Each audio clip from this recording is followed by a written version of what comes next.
ప్రశ్నించలేదు, డైరెక్ట్గా మాట్లాడినా సరే ఇప్పుడు అసలు ఎవరు కూడా మాట్లాడలేని విషయాన్ని, అసలు చర్చ లేని విషయాన్ని చర్చకి తీసుకొచ్చి ఒక కథ వేయడం అనేది చాలా దుర్మార్గం చర్య. అది మరి వాళ్ళు ఎవరిని మరి ఆనందపడడానికి చేశారనేది మాకు తెలీదు. మేము దాని మీద పూర్తిగా ఖండిస్తున్నాం. మీ అందరూ కూడా మీ అన్నీ కూడా ఆలోచన చేయాలని చెప్పేసి మీ అందరినీ కోరుతున్నాం.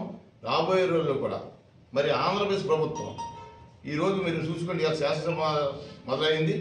శాసనసభలో ప్రతిపక్షానికి లేకుండా ఆంధ్రప్రదేశ్ ప్రజలు నారా చంద్రబాబు నాయుడు గారు, పవన్ కళ్యాణ్ గారు, నరేంద్ర మోడీ గారు నాయకత్వాన్ని బలపరిచి ఈ భీమవరం నియోజకవర్గంలో జనసేన తరఫునుంచి మరి శాసనసభలో అంజబాబు గారు గెలిచారు.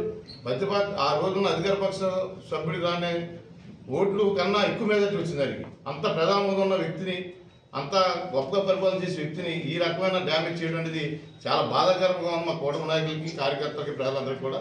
దీన్ని పూర్తిగా మీరు ఆలోచన చేయండి. ఇటువంటి కార్యక్రమం మరొకసారి రాకూడదని మేము కోరుతున్నాం.